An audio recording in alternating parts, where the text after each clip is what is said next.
Le village des ombres perdues. Une histoire apaisante et envoûtante, idéale pour s'endormir en glissant doucement vers un monde entre rêve et mystère. L'invitation silencieuse. Sarah menait une vie paisible. Trop paisible, peut-être.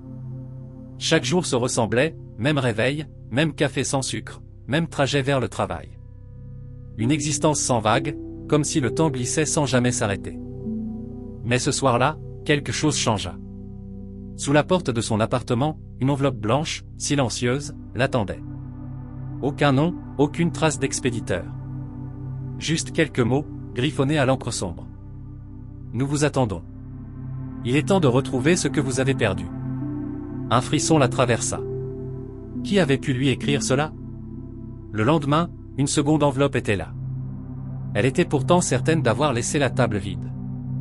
Le message, cette fois, était clair. Prenez la route. Suivez les signes. Le chemin oublié. Le cœur battant, Sarah prit une décision. Peut-être que l'aventure valait mieux que l'ennui. À l'aube, elle monta dans sa voiture. Le GPS indiquait une destination inconnue. Les premiers kilomètres furent ordinaires.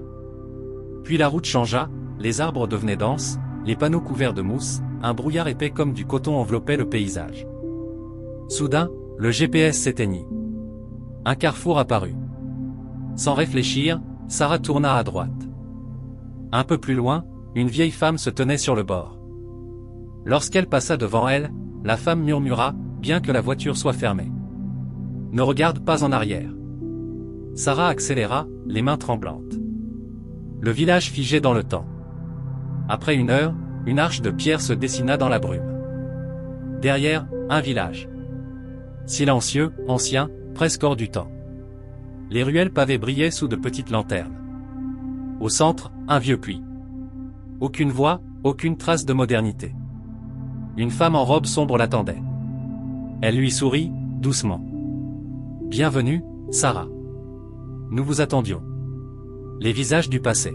« Comment connaissez-vous mon nom ?» La femme inclina la tête. « Nous sommes les gardiens des ombres.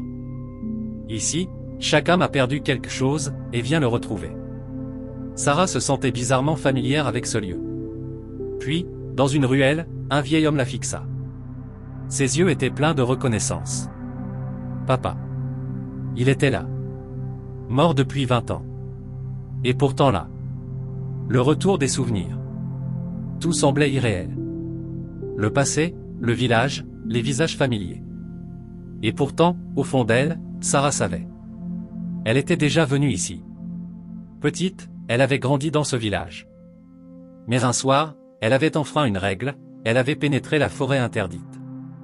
Ce souvenir longtemps enfoui refit surface, glacé, vibrant. « Que ai-je fait » murmura-t-elle. L'ombre qui attendait. Lorsqu'elle voulut quitter le village, le brouillard devint épais. Les ruelles se resserrèrent. Et soudain, elle la vit. Elle-même. Mais son reflet avait les yeux vides. Une ombre mouvante tendit la main. « Tu dois choisir. Rester ou oublier. » Si elle restait, elle retrouverait son passé. Mais elle ne pourrait jamais partir. Si elle partait, elle oublierait. Encore une fois. Sarah ferma les yeux. Et fit son choix. Le miroir de Léa. Pendant ce temps, ailleurs. Léa trouvait un vieux miroir dans une brocante. Un objet banal, mais étrange. Son reflet semblait toujours légèrement en retard. Puis, une nuit, dans son rêve, son reflet ne copia plus ses gestes. Il la fixait, figée. Et souriait. Chaque jour, Léa sentait une présence. Le reflet agissait seul. Jusqu'à ce soir où, dans l'obscurité, il sortit du miroir. Elle hurla. Il était elle, mais sans âme. « Tu as pris ma place trop longtemps, » dit la créature.